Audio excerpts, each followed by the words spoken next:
I'm Danielle. Welcome to Danielle's Garden, and today we are seed sowing some Dusty Miller, some Coleus, and some Salvia. And so we are getting really chilly, so I'm gonna go back in the house to do the seed starting, but I have to get my soil, which stays out here. So I'm going to fill up my trays, and then I'm going to start sowing my seeds. One thing that I did go ahead and decide is how many of what I'm going to sow. And so I am deciding to do one 40 cell tray split between the Dusty Miller and the Coleus. And then I'm going to do a 12 cell of the Salvia. And the reason I'm doing this is because I did order one other Salvia that's on the way. And then by starting extra of the Coleus and the Dusty Miller, I know people that will take that and use that. So if I have extra, doesn't hurt to have extra. So I'm gonna get those trays filled, and then I will see y'all in the kitchen.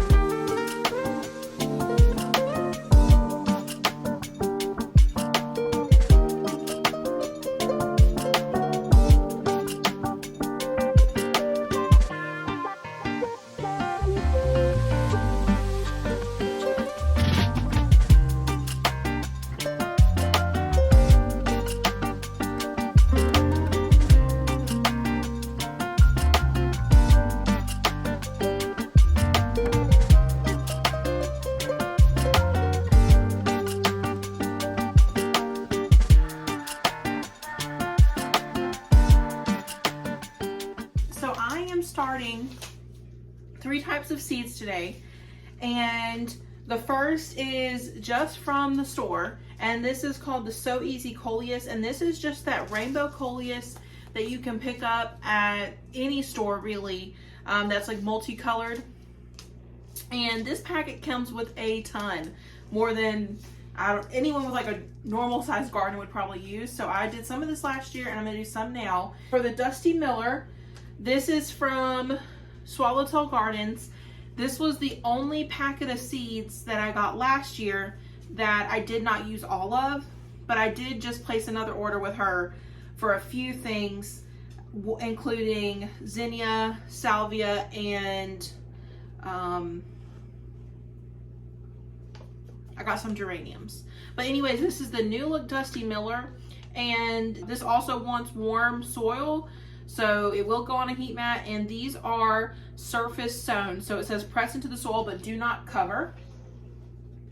And then the salvia is Violet Queen Salvia. This Violet Queen Salvia is from Botanical Interests, and this is also surface sown, and it also wants over 70 degrees. So this will go on a heat mat. It actually says barely cover, so I could get some vermiculite and I could cover that. So what my plan is that I'm going to do half of this Coleus and then half of this Dusty Miller, and then I'll have plenty to give away. And then I'm going to do this 12 pack and this salvia, and then I purchased a red salvia from Swallowtail, and I'll do that in another green container like this. So I was kind of trying to get everything to be like even and matching the numbers. And this seed is pelleted, so it's covered in purple, they call it purple food coloring. Oh, I just lost some, but you can tell that it's purple there. And I'm gonna put one short depth. And I'm not going to sow this very deep.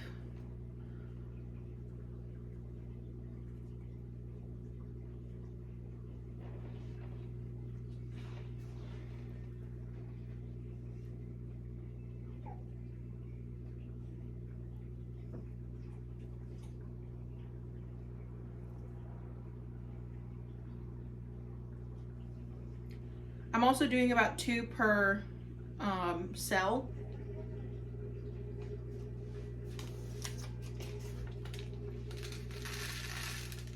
I'm going to take my little dabber, and if I put any in here that did not end up near the hole where it's supposed to, I'm going to shift those over. Okay. Now the Dusty Miller, and a lot of the stuff at Swallowtail comes in little tubes because it's really small. So this is the Dusty Miller seed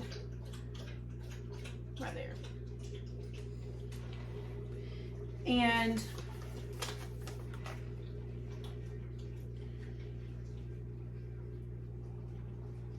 oh, there we go. So I'm going to put it in my hand, and I'm just going to, when you press on it, seed will stick to your finger.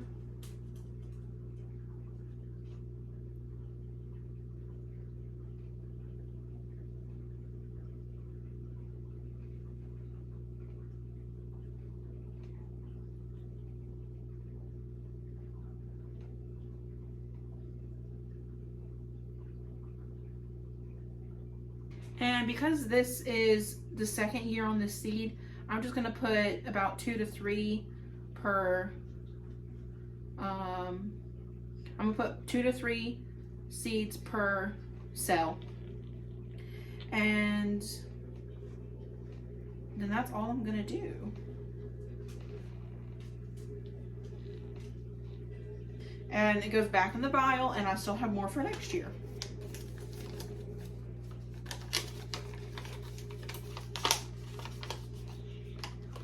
And then the last one is this Violet Queen Salvia.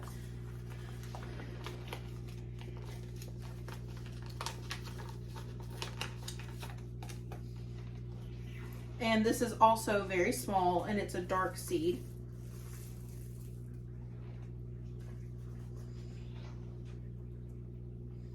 And so what I do is I just grab some, and then when I roll my fingers together, I can get them to drop into the cells. And again, because this is actually 2-year-old seed, I'm doing about 3 per cell. Now, the last thing I'm gonna do is, now that everything is filled, I'm gonna go in, I'm gonna slide soil over the holes with the coleus in it so that they're covered.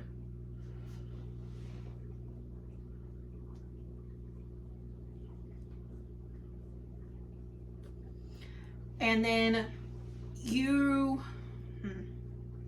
I'm going to go in, and I'm just going to make sure that this Dusty Miller is pressed into the soil and has good soil contact. I don't want it to lift up onto my little tool. I just want to make sure that it's going to be in the soil and it can actually get that moisture from the soil. With the salvia, it says barely cover, so I'm just going to kind of do a little mixy, even lighter than I did these over here. I'm just doing like a light little toss.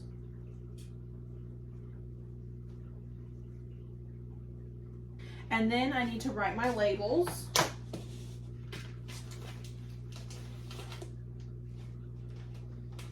So I'm going to put the coleus one here, and then I'm going to put the Dusty Miller one here, which signals that this goes from here to here, and then Dusty Miller goes from here to the end.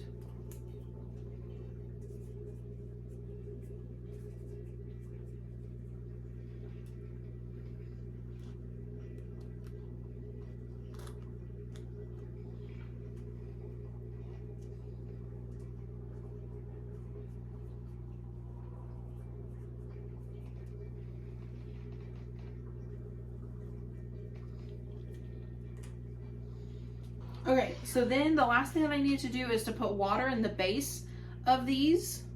And so what I'll do is I'm gonna just lift up a corner, I'm gonna take it to the sink and fill it. Okay.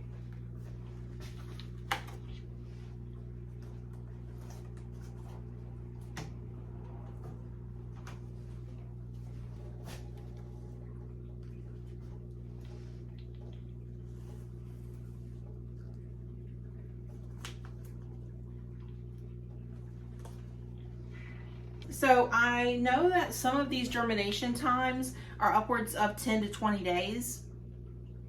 So as with all of my seeds, I'll just check on it, but it's likely that it will probably be February before all of these are up, and that's okay. I've got a very warm season, and so they can stay inside or outside and get as big as they want to get, and it'll be totally fine. So I'm going to put the humidity dome on them, and I'm going to put them on the shelf.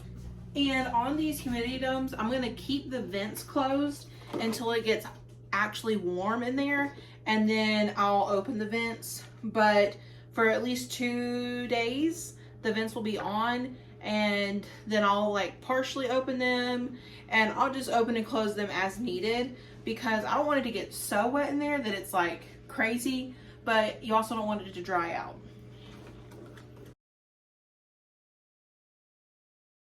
Okay, so I don't know what video this will end up in, but some of my onions have germinated, and it's a surprise. My Texas Grano are the seeds from this year, and my yellow Granex are from a few years ago, and the yellow Granex have germinated.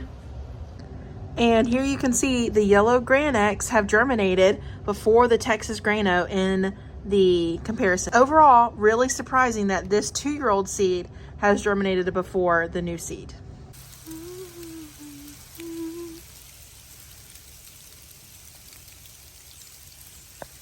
We got snow. So we were not anticipating this at all.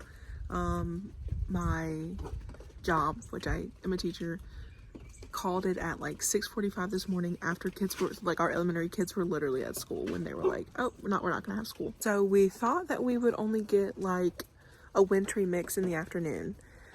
That is not the case. It began snowing pretty heavily around 9 a.m. It's now kind of slushied on the concrete, but it's sticking on the grass. And I'll flip it around. It's nothing you've never seen before, but it doesn't happen often here. I would say it snows about once every 3 to 5 years.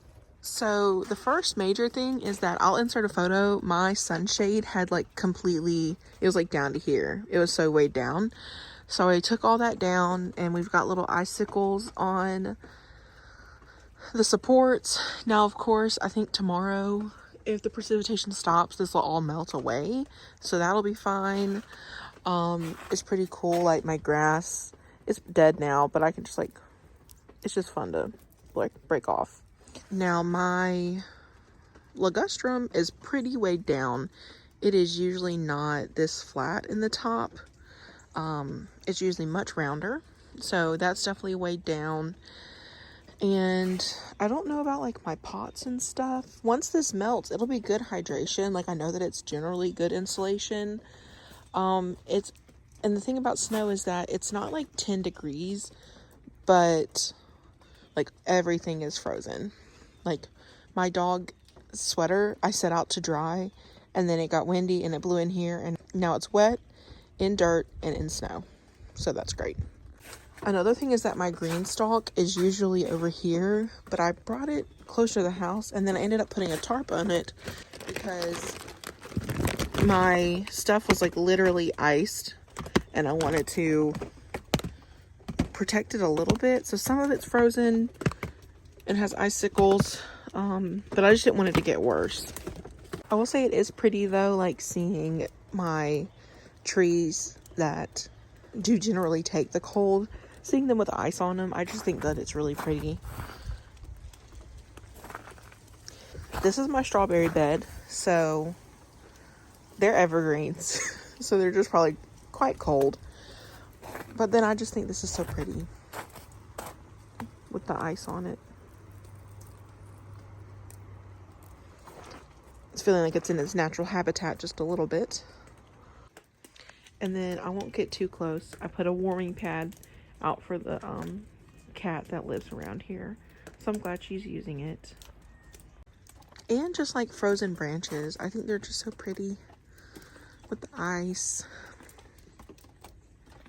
Okay, so because I saw the cat and I don't want to disrupt her because I can never get her to go into the little warm beds that I make, I'm gonna leave her there and not be in the front yard. But I just wanted to give y'all an update. I'm sure this will go somewhere in the next video. It won't be its own video, but just a little look at the snow and ice that we got. So yeah, I'll just let the video keep rolling.